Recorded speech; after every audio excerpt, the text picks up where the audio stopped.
Hi everybody, welcome back to my channel. I'm super excited to bring you this DIY Dollar Tree super easy wood crate using no tumbling blocks, but you will need these rulers. They're wood and I love them.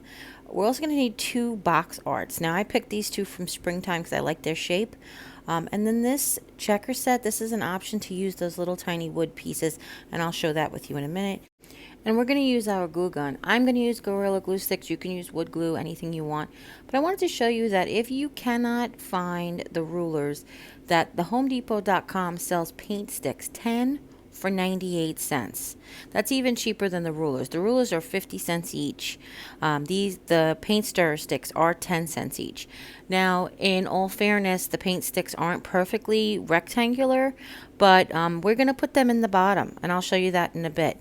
I had them left over from Eden's wedding. That was only like 2 years ago. Okay, so the first thing we're going to do is we want to make sure we peel off the paper of our box art, the stickers, and everything, because these two box arts, or whichever box art you pick, are going to create the sides. Now, these box arts are usually made out of pressed board, which, you know, I'm calling this wood, but the sides are, wooden, like, okay. But you may actually find some that actually may be made out of wood.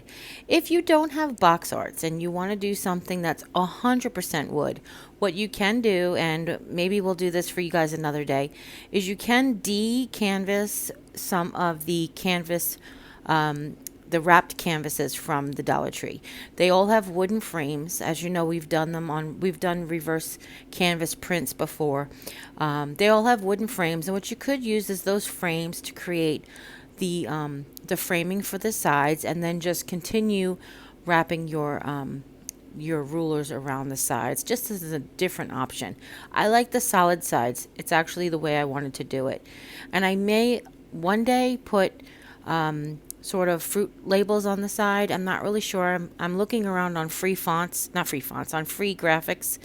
I might want to go with my French country thing and pick like a Parisian, but that's beside the point. Okay, so what I'm doing basically, and you guys have seen me do this a ton of times, is I'm trying to peel the picture off of the box art to reveal the wood underneath. Now, these ones were the most difficult I've ever done. I will be 100% honest with you. These Easter prints were really stuck on there tight. But I'm telling you, no tools except an old gift card, and no chemicals. This is just warm water on a rag. It just takes a little bit of elbow grease. Well, not really even elbow grease. It just takes patience and perseverance. It did leave by a milky, gluey residue, and you'll see me deal with that in a little bit. But if you wanted to paint your milk crate, because some of them look really nice with if you paint them white, then you won't have to worry about removing that milky film. But I'll show you how to remove it in a bit, so it's not a big deal. And like I said, there's no tools required for this. We're just going to use the exact measurements. The rulers are 12 inches. The stirrer sticks are 12 inches. So it really did work out exactly perfectly, amazingly. I don't even know how. Actually, I think the stirrer sticks are actually a little shorter than 12 inches because they fit inside the box frame. But we'll get to that in a second. So as you can see here, it just takes a little bit of effort, not too much. There are plenty of solvents out there if you wanted to really skip all this. I don't have a heat gun and I don't have a hair dryer, but I don't know how it would work on this paper portion, to be honest with you, because it's sort of a very thin paper. The water really did work well. It just took a few different layers of attempts, okay? Now, I currently am using mine for storage, but it would look really pretty on display if you wanted to display your mason jars, any on your coffee bar to maybe hold K-cups. I feel like the possibilities are endless.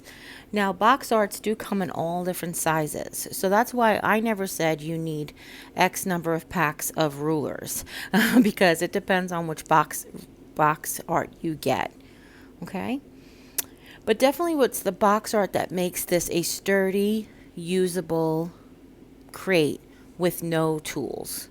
We're not using any screws or nails, okay? Just glue. But it'll still be sturdy, I promise. Now, I did say in the beginning that I'm choosing to use Gorilla Glue. I'm using Gorilla Hot Glue Sticks in a high temp gun, which basically is perfect for everything. But if you wanted to use a regular Gorilla Glue or wood glue or any E6000 or anything you choose to use, just be mindful of what you use and what kind of pressure you might put on the crate when you go to lift it and stuff, all right? But the weight on the bottom of the crate will be really suspended really, really well. All right, so what I did here, you can see really quick, is I let it dry overnight, and then I went back with actually it wasn't overnight, it was a couple hours, and then I went back with a piece of sandpaper, and you will see how this glue really does sand off really, really well. Now, as I started to sand it, I noticed that I left a little around the corners, and I actually started to really like the way that looked. It did give the box a little bit of aged, little bit more realistic wood look. I don't know, that's weird. You can't really pick it up on camera, but it's a subtlety you can see in person. And what I also decided to do was, for the most part, I sanded in one direction with the length of the box, because I figured that that would be like, if it was wood, that would be the direction of the wood that I would go with. Okay? So once you have all of that, the next step is just as easy, or easier actually, is thanks to Jeri-Ann at Chic on the Cheap, I never actually tried to try to remove the plastic part of these rulers, but she taught me that they peel right off. It's basically a plastic sticker. And some of them are actually have the little black part hanging off over the edge of the ruler, which makes those ones even easier. So what I'm doing is I'm showing you here that how it would look, or you figure out your spacing. Your spacing is going to depend also on what you want to put in it. I actually asked Jim to come and help me give his opinion of if it looked better if they were closer or further apart. And he said, what are you going to put in it? And that was really what was the answer that I was looking for, because to you guys, I'm showing you, it depends on what you want to put in it. And also the look you're after. If you're going after a really wide slat, almost like a fruit crate, then you can go ahead and space them out bigger. But if you're going for something a little bit tighter, a little bit more like a milk crate, then you can go ahead and you space them a little closer as well. So to save money, as I mentioned before, I'm going to actually use the paint stirrer sticks for the bottom. They're not as wide as the rulers, so I'm going to go ahead and I'm going to use 5 of them. And because they do have a little bit of a handle notched in the sides, I'm going to turn every other one so that we don't have the holes for the notches all lined up on the same side. And as you can tell, as you really can't tell, you can hardly see the notches when you do offset them from each other. But if I had put 2 notches next to each other, you would kind of see a hole in the space there. Okay, so it's just me now figuring out my spacing and, balancing. I was trying to think of if I had something that would be the perfect shape to put or size to put between them, but then I realized that's not going to help you guys unless you get these exact 2 pieces of box art. So what we're going to do is we're going to lay the pieces that are going to be our bottom. They're going to sit on the inside lip of the box art. That's what's really going to give this the support that it needs. Now, it's kind of important, but not like a 911, to make sure your box is square. They'll kind of square up in the long run. But what you want to do is you want to put your edge pieces first. I put the piece that's closest furthest away from me, and then the one that was closest to me, and I worked to space the ones in between. And you want to make sure that you dry fit that, I don't know, for some manufacturer reason, you might have one stick that's a little bit longer, and you want to make sure that they all fit in there. Okay? So then I went ahead and I spaced the ones in between, and then when I was ready to glue them, all I did was I rolled over, add a little glue, put it back down, and I repeated this for the 3 inside pieces.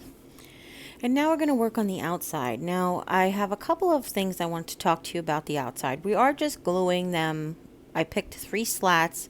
I went ahead and I laid them out and decided how big the spaces I wanted compared to my board. I decided to lay the box art long ways, so it was, my crate is wider than it is tall, okay? And then what I did was I ended up finding that a broken popsicle stick, a craft stick, the small kind from the Dollar Tree, actually ended up being a pretty good space. But I'm showing you here how the wide popsicle stick would also work on this particular box art. But I just thought it would be better to space those in between pieces evenly if I had something spacing in there. So then I called my husband and I called in Jim to say which one did he like better, and he gave me his opinion and we stuck with the small craft sticks. But I wanted to tell you a few things real quick. I said this is no tools, this is only glue, and we're going to go ahead and cover up the holes with the cute little pieces from the chessboard set, as I was telling you in the beginning. But I will say that had I had used tools, I probably would have most likely made corresponding holes on the other side of the ruler. The reason I say that is because I actually kind of liked the holes. They actually kind of did remind me of screw holes. If this was an actual wooden crate, if you notice on the right side. You could also get plugs, like little tiny wood plugs to put in there. You could also use tools, and you know, guys, it's totally up to you. But like I said, I'm just taking the little chess pieces out of the. They're actually technically the checkers pieces.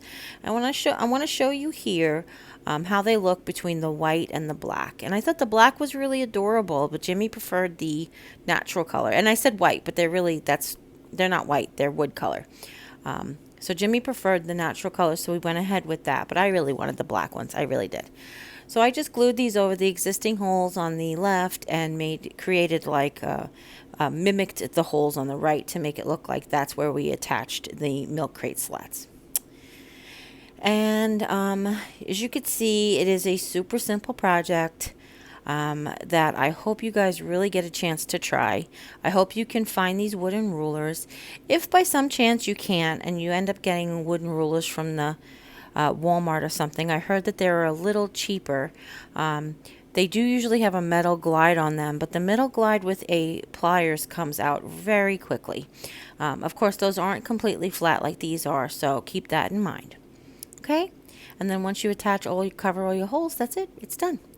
So I hope you really enjoyed this tutorial. It was so easy and fun to bring you. If you have any questions at all, leave them in the comments down below. Don't forget to share this video with friends and family. Anybody you know might be interested in making one of these. And if you haven't yet, click subscribe, and when you do, a little bell will pop up. When you ring that bell, YouTube will let you know whenever I upload a new video. And as always, you take care, God bless, and we'll see you next time. Bye! So what I decided to do was we're going to lay all the bottom pieces on the insides of the box of art.